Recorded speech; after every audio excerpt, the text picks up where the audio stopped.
अस्सलाम वालेकुम। Chapter number 3 cell structure and function हमारा कंटिन्यू है, जिसमें लास्ट वीडियो में हम डिस्कस कर रहे थे न्यूक्लियस। लास्ट वीडियो में हमने न्यूक्लियस के पार्ट्स कवर कर लिए थे। आज के वीडियो में हमने डिस्कस करना है क्रोमोसोम्स। तो लास्ट वीडियो में हमने न्यूक्लियस के पार्ट डिस्कस किए थे, जिसमें था न्यूक्लियर मेम्ब्रेन, न्यूक्लियोप्लाज्म, न्यूक्लियोलस और क्रोमैटिन नेटवर्क।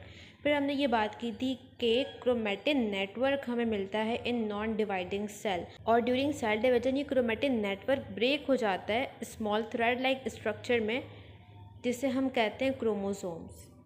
ठीक है, तो आज हमने बात करनी है क्रोमोसोम पे।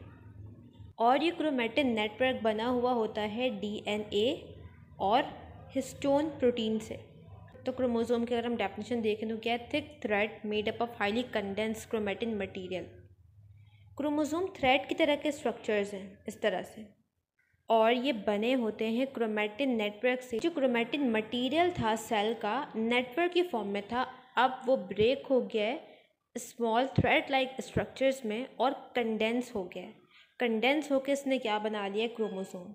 तो क्रोमोसोम हमें दिखेंगे सेल्स में सिर्फ at the time of cell division.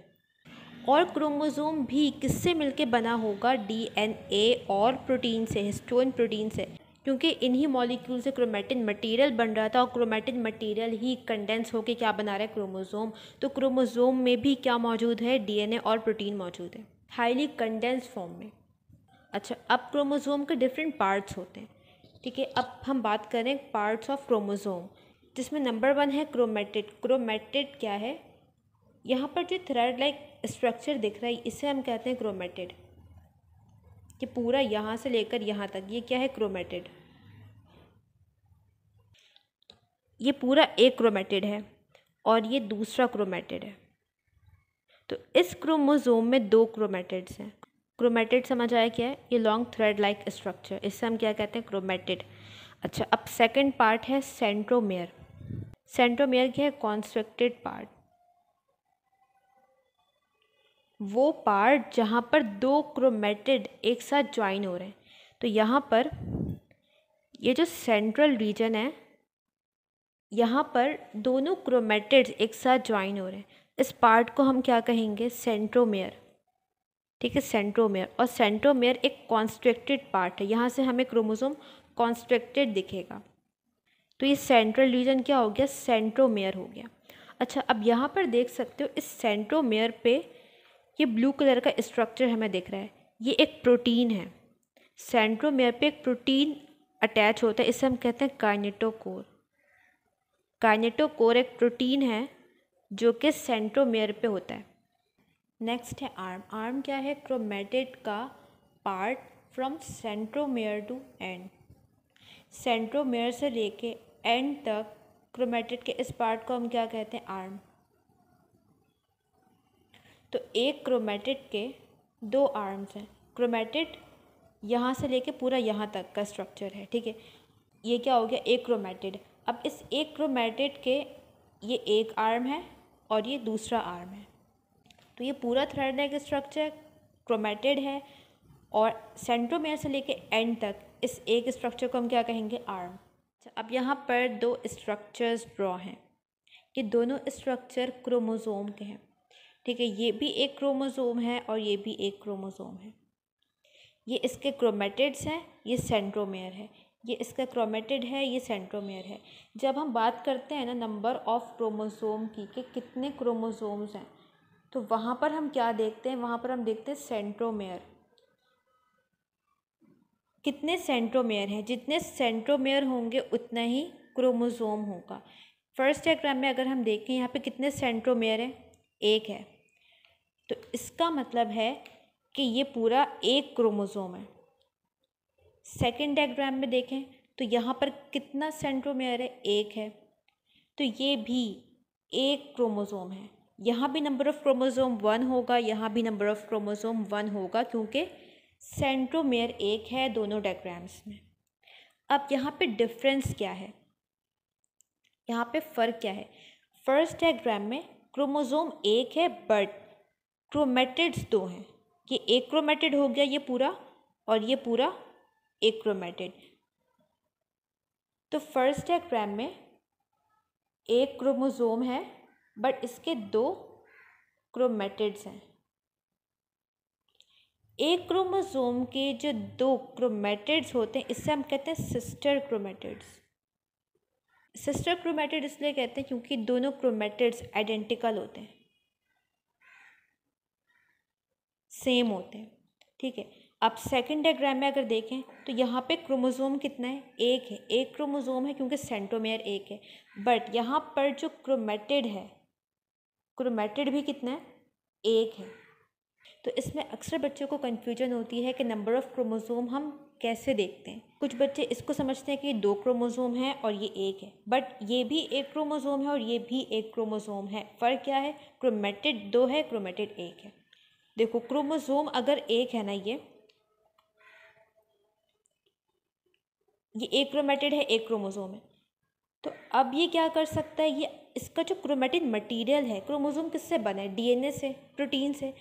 तो क्रोमोसोम क्या कर सकता है, इस जेनेटिक मटेरियल को, इस डीएनए को रेप्लिकेट कर सकता है। तो ड्यूरिंग सेल डिवीजन रेप्लिकेशन होती है क्रोमेटिन मटेरियल की। जब ये क्रोमेटिन मटेरियल इसका रेप्लिकेट हो जाएगा तो यहाँ पर ये 2 क्रोमेटिड्स बन जाएंगे। ठीक है, अभी भी ये एक ही क्रोमोसोम है, बट इसका फ़र्क क्या है, यहाँ पे इसका जो जेनेटिक मटेरियल था वो रेप्लिकेट हो गया, जिसकी वजह से यहाँ पर 2 क्रोमेटिड्स आ गए। अब 2 क्रोमोसोम कब कहेंगे, जब 2 सेंट्रोमेयर हो। यहाँ पर ये एक क्रोमोसोम है, ये एक है। ठीक है, ये पूरा 2 क्रोमोसोम्स हो गए क्योंकि सेंट्रोमेयर 2 हो गया, 2 अलग सेंट्रोमेयर हैं। तो जितने सेंट्रोमेयर होंगे उतना नंबर ऑफ़ क्रोमोसोम होगा। नाउ नेक्स्ट हम बात कर रहे हैं about gene and gene locus. अच्छा, हमने बात की कि क्रोमोसोम बना है क्रोमेटिन मटेरियल से। ठीक है, अगर हम इस क्रोमोसोम को अनकॉइल करें, ये कॉइल फॉर्म में है, कंडेंस फॉर्म में है, अगर इसको हम अनकॉइल करें तो क्रोमोसोम किससे बना होगा, क्रोमेटिन मटेरियल से। और क्रोमेटिन मटेरियल किससे मिलके बना है, डीएनए से और हिस्टोन प्रोटीन से। तो हम ये कह सकते हैं कि क्रोमोसोम किससे बना है, डीएनए और प्रोटीन से। अच्छा, अब डीएनए का स्ट्रक्चर अगर याद करो, चैप्टर 1 में हमने पढ़ा था, डीएनए के स्ट्रक्चर में क्या होता है, नाइट्रोजीनस बेसिस होते हैं। ठीक है, न्यूक्लियोटाइड से मिलके बनता है ना। न्यूक्लियोटाइड में क्या होता है, nitrogenous bases, adenine, thymine, cytosine, guanine.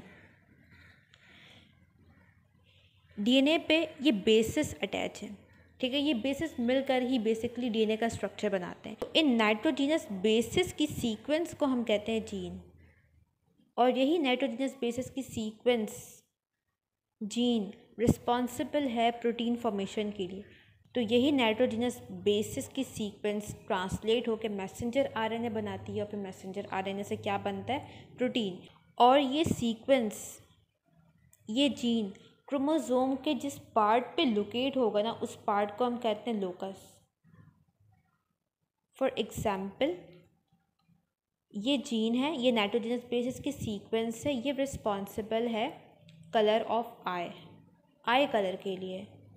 ठीक है, ये जीन है, ये सीक्वेंस है नाइट्रोजनस बेसिस की, जो कि क्या कर रहा है, बॉडी में आई को कलर दे रहा है, आई कलर के लिए रिस्पॉन्सिबल है।